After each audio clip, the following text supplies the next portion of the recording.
Cutar zubar ruwa a gaban mace wato vaginal discharge.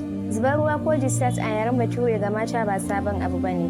Cikar lafiyar ya mace ne ta rinka zubar da ruwa a wasu mabambantan lokuta.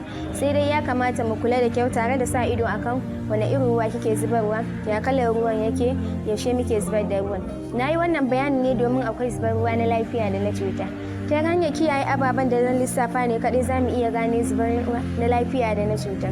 Akwai kalolin ruwan da mace take zubarwa. Su dai wannan kalolin ruwa sun haɗa da ja, kore, ruwan madara, fari da dai sauransu.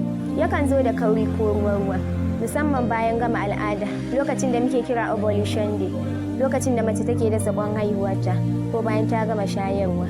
Akwai ruwa fari wanda yake zuwa wa ya mace lokacin jin sha'awa ko lokacin saduwa. Wannan ba ma iya cewa na lafiya ba ma iya cewa na cuta bane ba. Akwai cututtuka da dama da suke sanya mace ta rika zubar da ruwa a gabanta. Su dai wannan cututtuka sun hada da yeast infection. Yeast infection wata cuta ce da ake alakanta ta da cutar sanyi, wanda kuma ba sanyi bace ba. Ita dai wannan cuta ta hanyar da zaka gane ta, zaka ga farin ruwa na zuba daga jikinki. Idan kin ga farin ruwa na zuba daga jikinki, zaki ji da ciwon mara, zaki gan shi da kauri ko mai kamar dusan awara. Wannan cuta ce ta yeast infection. Sai cuta ta biyu mai suna bacterial vaginosis. Wannan cuta ta bacterial vaginosis ita ce har yanzu ba a gano cewa me ke haddasa ta ba.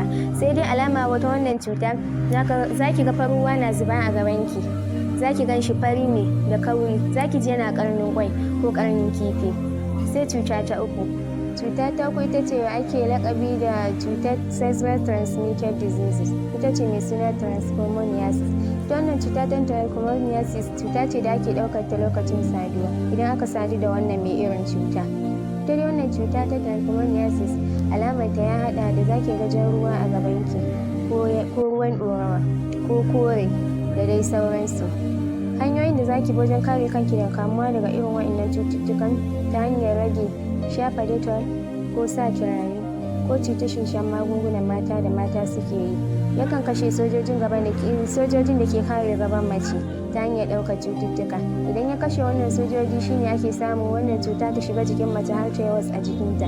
Shawarar da zan baki shine da kin ga wannan alamar ruwa mai kamar fari, mai kauri, mai kamar dusan awara, ita ce cutar yeast infection tana daminki, musamman haɗe da ciwon mara, zaki je na karni ko wari, alama ce ta cutar yeast infection.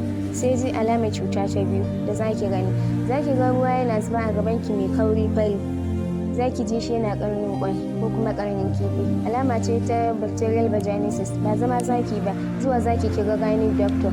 Abin da yasa sai a miki gwaje-gwaje a dora ki akan magunguna. Sai alamar cuta ta uku. Ita dai ana alama ta cuta ta uku ita ce zaki ga jan ruwa a gabanki yana zuba ko kore ko ruwan ɗorawa ko ruwan madara, zaki ga yana zuwa da kauri haɗe da ciwon mara. Wannan ita ce alama ta cuta ta uku mai suna trichomoniasis. Ita ce ake lakabi da sexual transmitted disease. Tana cikin su syphilis, gonorrhea, chlamydia da dai sauransu. Sai zubar ruwa normal na mace wanda zaki ga fari ne, ba shi da kauri, da ruwa yake zuba, zaki ji ba ciwon mara, ba ƙarni, ba wari, babu komai, haka yake zuba. Shine cikar ni'imar ya mace. Allah ya ba mu lafiya.